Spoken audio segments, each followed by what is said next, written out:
O programa Fala Sério de hoje está aqui, mais uma vez, graças a Deus, para conversar com um padre. E por que mais uma vez, graças a Deus? Que já tivemos a oportunidade 2 anos atrás, quando o programa fez 2 anos, a gente agora completou 4 anos, com o padre Ademilton, nosso querido amigo em comum, nosso xodó, que é o nosso chanceler da Arquidiocese de Salvador, e que nós conversamos sobre várias coisas, sobre o que é ser padre, a vida de padre e o dia a dia nosso. Então, como o nosso programa procura desnudar as pessoas dos seus cargos, trazendo informações e fazendo com que a gente utilize um veículo de comunicação como um instrumento de informação, nós mais uma vez, e aí por isso mais uma vez, estamos aqui com uma pessoa da mesma área religiosa, que é o nosso padre Maurício da Silva Ferreira, esse padre que tem uma história de vida semelhante, um caminho muito parecido com aquela entrevista que a gente já viu lá atrás, mas você que ainda não assistiu, vai no YouTube, no nosso canal lá, Celcinho Coutinho, em todas as redes sociais, ou em nosso site falaserioBahia.com.br, que aí pode pegar também essas entrevistas passadas. Padre Maurício, seja bem-vindo ao nosso programa. É uma honra, satisfação, me dê sua mão para passar energia positiva aqui, porque a gente vai estar no mínimo 30 minutos juntos. Exato. A gente está aqui nessa emissora, TV CNT, na verdade, a Central Nacional de Televisão, dos queridos Claudiano Ferreira e Fátima Dantas, a quem a gente manda um beijo no coração. Pessoas essas estão tomando conta do Brasil, já estão em 18 estados brasileiros, levando a potencialidade das suas regiões para todo o Brasil. Então a câmara é sua, a tela é sua, para dar uma boa noite aos nossos telespectadores do Fala Sério dessa TV, que é a CNT. Boa noite a quem nos ouve, boa noite a você, Celcinho, obrigado pelo convite, pela alegria, encontrar você é sempre uma alegria no cotidiano e também agora numa situação como essa, quando você domina as câmaras aqui e nos dá a alegria de sua presença. Mas, Padre Maurício, nós também na condição de telespectadores, a gente fica às vezes deitado no sofá ou dentro do táxi ali, assistindo TV, ou na cama, pensando às vezes, poxa, eu tenho vontade de ser padre, mas eu não tenho condições de ser padre. E aí entram as caramiolas, né? Eu não tenho condições porque hoje eu não tenho condição financeira, porque a sociedade me exclui, porque eu não tenho acesso à Igreja Católica, porque eu não sei qual é o acesso à Igreja Católica. Dá para o senhor fazer um relato da sua vida até chegar à Igreja Católica na condição de padre, como forma, como exemplo para quem está nos assistindo, poder também trilhar essa história e ser um padre Maurício? Essa sua pergunta é muito interessante porque eu também fiz essa pergunta há mais de 20 anos atrás. Eu me fiz essa pergunta com um sacerdote muito amigo que me ensinou muito da vida de santidade, do amor a Nossa Senhora, das Sagradas Escrituras. Eu também perguntei para ele, e se um jovem quiser, ele pode ser padre? Se ele quiser, ele mesmo pode ir lá fazer o caminho e o encontro de ser padre? Aquilo que ele me respondeu foi 2 coisas importantes e que talvez ajude você a compreender também isso. Primeiro, é verdade que o querer, eu quero ser padre, pode indicar uma vocação. Ou seja, Deus movimenta no coração das pessoas que ama também o querer, movimenta também a liberdade, apresenta como um pai e uma mãe, apresenta um motivo novo para um filho quando desejam que um filho dê um salto, amadureça num ponto da vida. Então, nesse sentido, o querer pode ser movido por Deus. Agora, isso não basta. Precisa identificar se quem move esse interesse é Deus. Por quê? Porque a vocação é só Ele quem dá.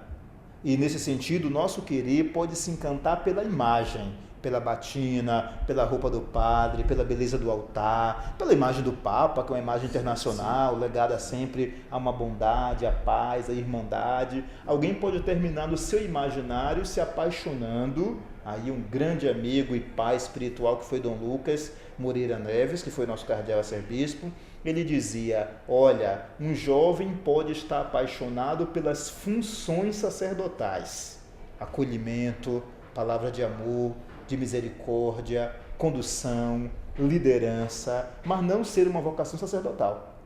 Ele pode estar apaixonado pela beleza, pelo imaginário rico e histórico de um sacerdote, mas pode não ter vocação sacerdotal. Este é um chamado que implica 3 votos mas que não pense que são 3 votos aleatórios.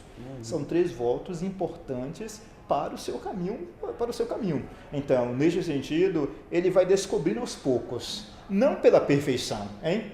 A pobreza, a obediência, a castidade jamais serão um heroísmo. Serão sempre frutos de Deus quem chama. E Deus quem chama é Deus que sustenta, nas quedas e nas dificuldades. Por isso que ser padre só pode ser uma vocação, um chamado de Deus.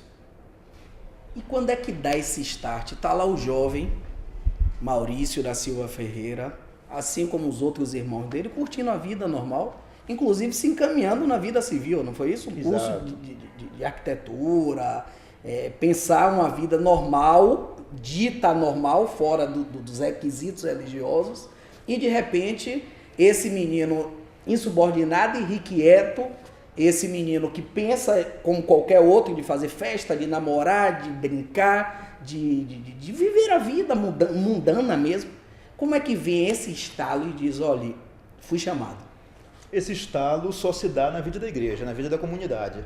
É ali, porque de fato tem um imaginário, mas um imaginário que nasce também de um real, da convivência, da troca de experiências, né? Do irmão mais velho. Um padre, um sacerdote, ele é na sua comunidade não apenas uma autoridade, ele é um irmão mais velho, para alguns é um pai, para outros é um amigo. Então esta presença anima. Eu diria assim, eu tive a grande alegria de desde o início ter conhecido grandes padres. Padre Gaspar Custer, um homem apaixonado pelos pobres, pelo mistério de Deus no encontro com o pobre, o Padre Genival Machado, né? São grandes amigos que foram ali na minha adolescência, na minha juventude, um ponto. Eu vi naqueles sacerdotes uma generosidade de coração que eu, na minha vida normal, de estudo, de trabalho, queria ter. Então eu fui instigado por isso, não é? A minha normalidade foi instigado, mais tarde eu vim reconhecer como dom de Deus, e a minha normalidade foi instigado pelo extraordinário que o dinheiro não podia me dar, o sucesso não podia me dar, nem nenhum tipo de vantagem humana podia dar, só Deus. É fácil para esse jovem que ele tem esse limiar da vida mundana e da vida entregue a Deus, né? Da vida entregue aos homens, né? Que aí representam Deus em cada um desses. É fácil esse rompimento? Foi fácil para aquele jovem irrequieto e normal como qualquer outro, Maurício, virar e dizer, olha, eu vou renunciar a tudo para poder seguir esse novo caminho? Vocês sabem que para os gregos a tragédia era uma encenação teatral, não exatamente o fim do mundo, não é? A tragédia para nós modernos está muito ligado à desgraça. Não, eu diria que toda vocação humana, toda opção humana, independente de ser religiosa, implica uma tragédia. Ou seja, implica o tomar a peito o que você está escolhendo. Se alguém escolhe ser solteiro, tem suas implicações. Certamente tem suas vantagens, mas tem suas implicações. Ser casado, ser um profissional liberal, ser um empresário, manter seu próprio negócio, tudo tem uma implicação. Eu não diria a você que é fácil ou se é difícil.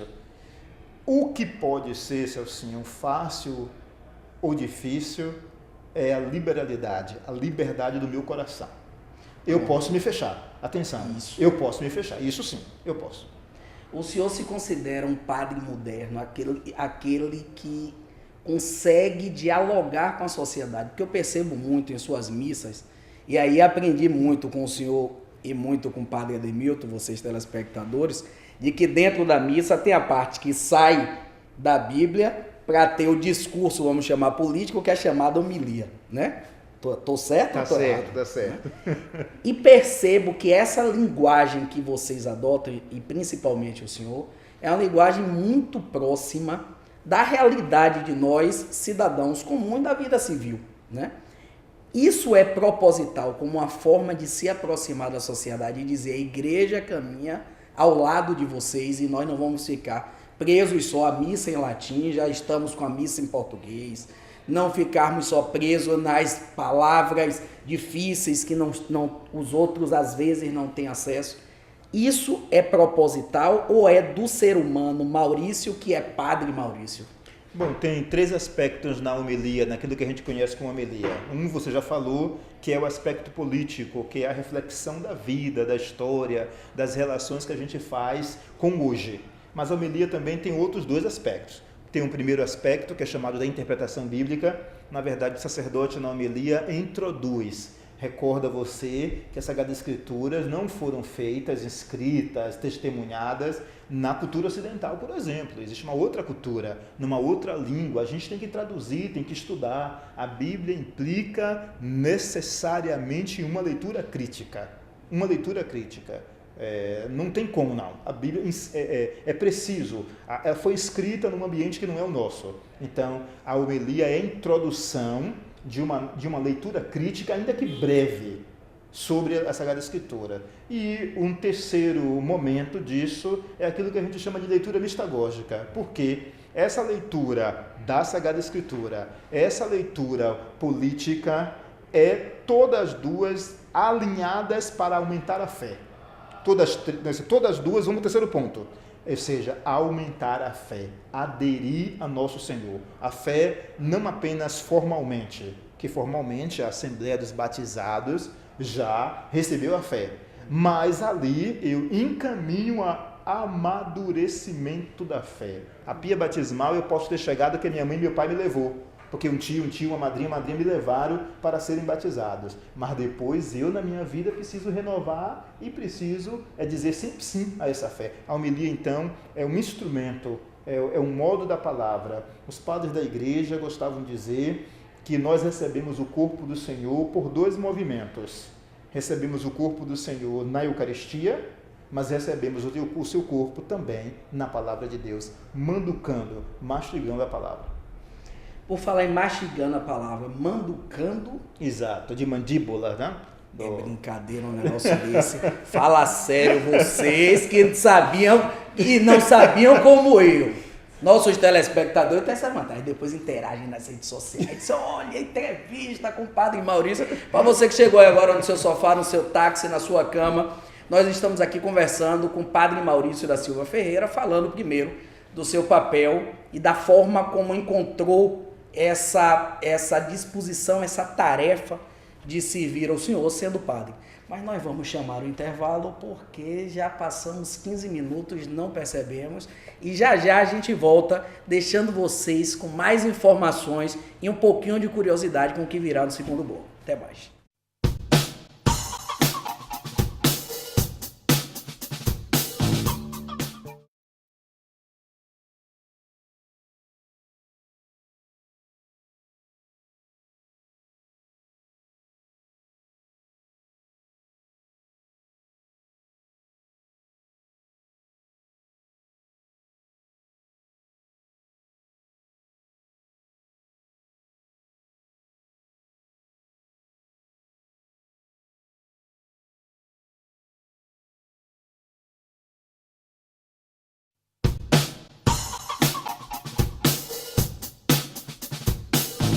Estamos de volta com o programa Fala Sério, com seu segundo bloco de entrevista com o Padre Maurício da Silva Ferreira, padre que vem contando a história do despertar dele enquanto jovem, que estava deitado no sofá ou no dia a dia da rua, ou conversando com um amigo, ou vivendo a vida normal como qualquer outro jovem, como nós que estamos assistindo aqui agora esse programa Fala Sério, e aí despertou e veio o dom e a missão para que assumisse esse papel de ser pai, padre, de uma parte que a igreja domina no mundo, de que a igreja lidera no mundo, melhor dizendo, que é um padre da Igreja Católica. E aí já chegamos até a igreja, né? Padre Maurício até a Igreja Católica. Padre Maurício completou em 2014 14 anos de ordenação. Exato. Esses 14 anos de ordenação, o que foi que mudou na cabeça de Padre Maurício? Nossa, mudou muita coisa. Quer dizer, mudança. Eu diria assim, parte do processo completa aquilo que você recebeu da família, aquilo que você recebeu dos amigos, aquilo que recebeu da fé cristã, da catequese, da informação, dos encontros cristãos. Então eu diria a você que nesses 14 anos, uma maturidade humana, não é? pelas responsabilidades. Nós começamos muito cedo como sacerdotes, fui ordenado com 27 anos de idade. 27 anos de idade. Não é tão novinho assim, mas por dizer, aquilo que nós fazemos como padres, de algum modo, anteriormente, nos anos de formação, nos anos de vida intelectual, nos anos de estudo, nos anos de pastoral, de serviço aos mais pobres, hospitais, asilos, creches, tudo isso, vamos dizer assim, é um ensaio que vai. Então, desde cedo, você é obrigado a assumir responsabilidades, né? Saber prestar conta, a saber fazer análises, a saber interpretar e liderar. Então eu diria que nesses 14 anos eu me sinto mais amadurecido e, simultaneamente, me sinto mais instigado a ser mais amadurecido nos diversos aspectos de minha vida. Padre, me diga uma coisa, estou em casa assistindo aqui o programa, me interessei muito, já tinha um viés religioso, me chamava, mas não me...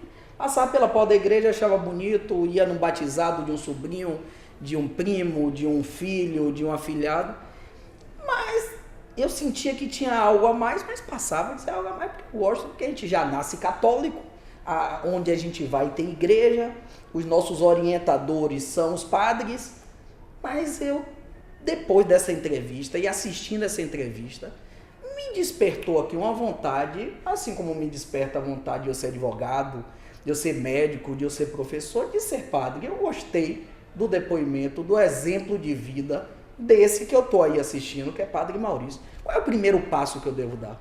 O primeiro passo é permitir que Deus fale mais alto. Como ele disse, Celcinho, não é assim. Aquele jovem excelente, inteligente, que se tornou coroinha, depois foi para o grupo de jovens, depois tornou-se coordenador do grupo de jovens.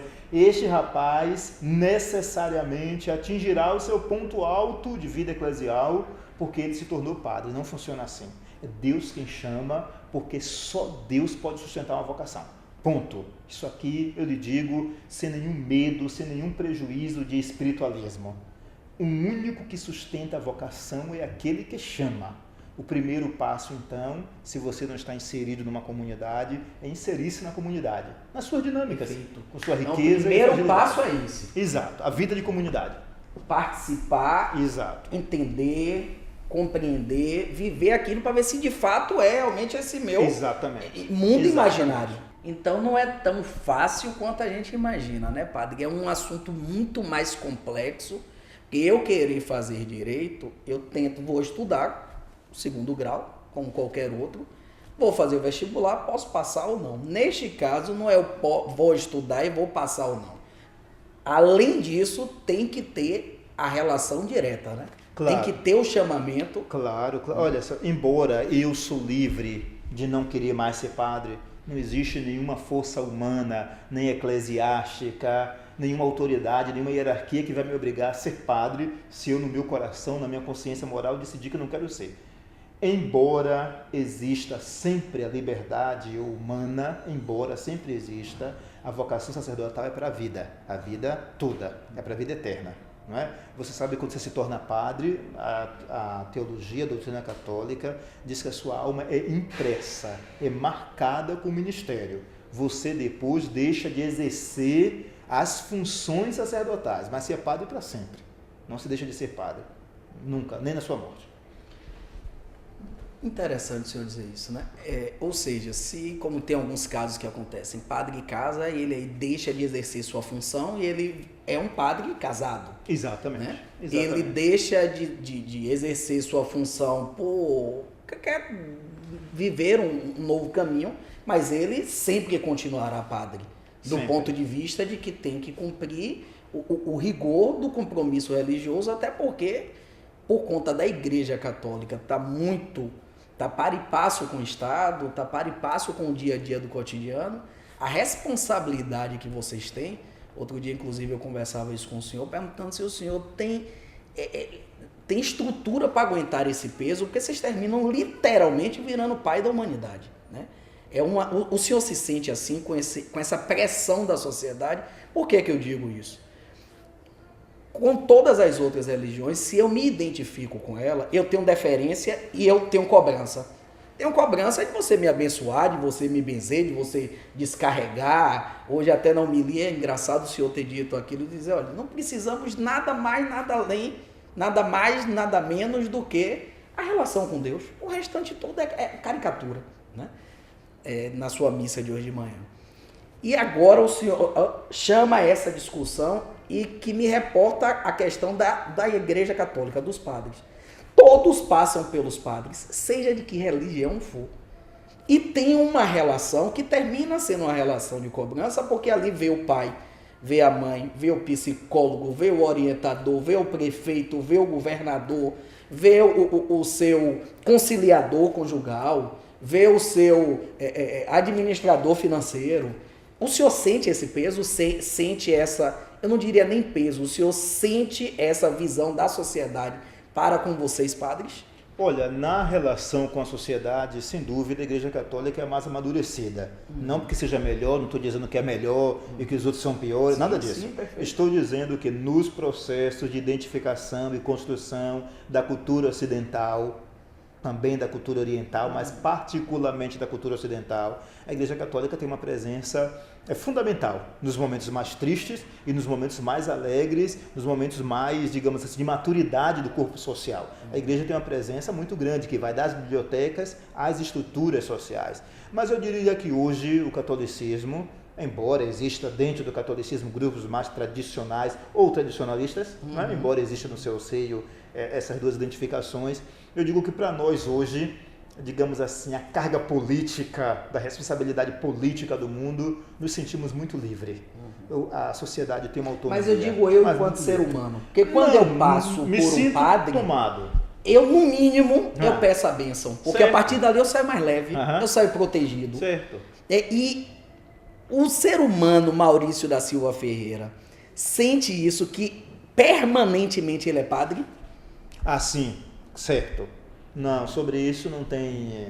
Não é tem gostoso isso, é uma relação paternal mesmo com o mundo, de você dizer, poxa, que importância eu tenho no mundo, né? Dessa relação com as pessoas que me veem como algo positivo, não diria de autoajuda, porque a fé está em Deus, mas de algo de que eu represento aqui, uma figura que dá força, que passa positividade para esses fiéis ou não fiéis. Você vê uma freira passa na rua, o simbolismo, né, dela ali representa a paz, a tranquilidade, a religião. Vocês, como é o nome da roupa? Clergyman. Do clergyman, passa isso, né? E essa imponência, essa postura, imponência do respeito, sim. Imponência sinônimo de relação saudável.